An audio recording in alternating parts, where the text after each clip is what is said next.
ಈ ವಿಡಿಯೋ ಮಾಡ್ತಾ ಇರೋ ಕಾರಣ ಏನಪ್ಪ ಅಂತ ಹೇಳಿದ್ರೆ, ನನ್ನ ಜರ್ನಿಗೆ ಏನೇನು ತೊಗೊಂಡೋಗ್ತಾಯಿದ್ದೀನಿ ಅಂತ ಒಂದು ಚಿಕ್ಕದಾಗೆ ಬೇಗ ಒಂದು ಕ್ವಿಕ್ ಟೂರ್ ಮಾಡೋದ ಬನ್ನಿ.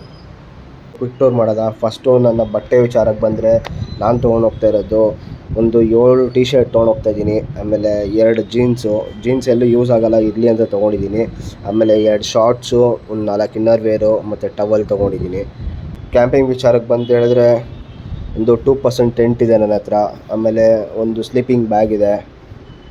ಆಮೇಲೆ ಕುಕ್ ಮಾಡೋದಕ್ಕೆ ಅಂತ ಒಂದು ವೆಸಲ್ಸ್ ತೊಗೊಂಡಿದ್ದೀನಿ, ಕ್ಯಾಂಪಿಂಗ್ ವೆಸಲ್ಸ್ ಇದೆಲ್ಲ. ಆಮೇಲೆ ಇಷ್ಟು ನನ್ನ ಕ್ಯಾಂಪಿಂಗ್ದು. ಆಮೇಲೆ ಈ ಕಡೆ ಬಂತು ಹೇಳಿದ್ರೆ, ಇದು ನನ್ನ ವ್ಲಾಗಿಂಗ್ ಕಿಟ್. ಇದು ಇವತ್ತಿಂದ ನನ್ನ ಜರ್ನಿ ಸ್ಟಾರ್ಟ್ ಆಗ್ತಾಯಿದೆ. ತುಂಬ ತುಂಬ ತುಂಬ ಅಡ್ವೆಂಚರಸ್ ಆಗಿರುತ್ತೆ, ಸಖತ್ತಾಗಿರುತ್ತೆ. ತುಂಬ ಎಕ್ಸೈಟ್ ಆಗಿದ್ದೀನಿ ನಾನು. ನೀವು ಎಕ್ಸೈಟ್ ಆಗಿದೆ ಅಂತ ಹೇಳ್ತಾ ಈ ಒಂದು ವೀಡಿಯೋನ ಫಿನಿಷ್ ಮಾಡ್ತಾಯಿದ್ದೀನಿ. ಸೊ ಇದಕ್ಕೆ ನನಗೆ ಟೈಮ್ ಇಲ್ಲ, ಇವಾಗ ಹೊರಡಬೇಕು. ನಾನು ಇದೆಲ್ಲ ಪ್ಯಾಕ್ ಮಾಡ್ಕೊಂಡು ನಾನು ಹೊರಡಬೇಕು. ಎಲ್ಲ ನಮ್ಮ ಕರ್ನಾಟಕ ಜೊತೆ ಕೇಳ್ಕೊಳ್ಳೋದು ಒಂದೇ, ಎಲ್ಲರೂ ನನಗೆ ಸಪೋರ್ಟ್ ಮಾಡಿ ಅಂತ ಕೇಳ್ತಾ, ಲೈಕ್ ಮಾಡಿ, ಶೇರ್ ಮಾಡಿ, ದಯವಿಟ್ಟು ಕಮೆಂಟ್ ಮಾಡಿ. ನಿಮ್ಗೇನು ಇಷ್ಟ ಆಗಿಲ್ಲ ಅಂತ ಒಂದು ಕಮೆಂಟ್ ಮಾಡಿ. ಸೊ ಅವಾಗ ನಾನು ಅದನ್ನು ತಿದ್ಕೊತೀನಿ, ಏನು ತಪ್ಪಾಗಿರೋದನ್ನ.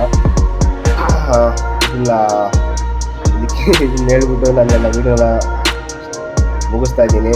ಜೈ ಹಿಂದ್, ಜೈ ಕರ್ನಾಟಕ ಮಾತೆ.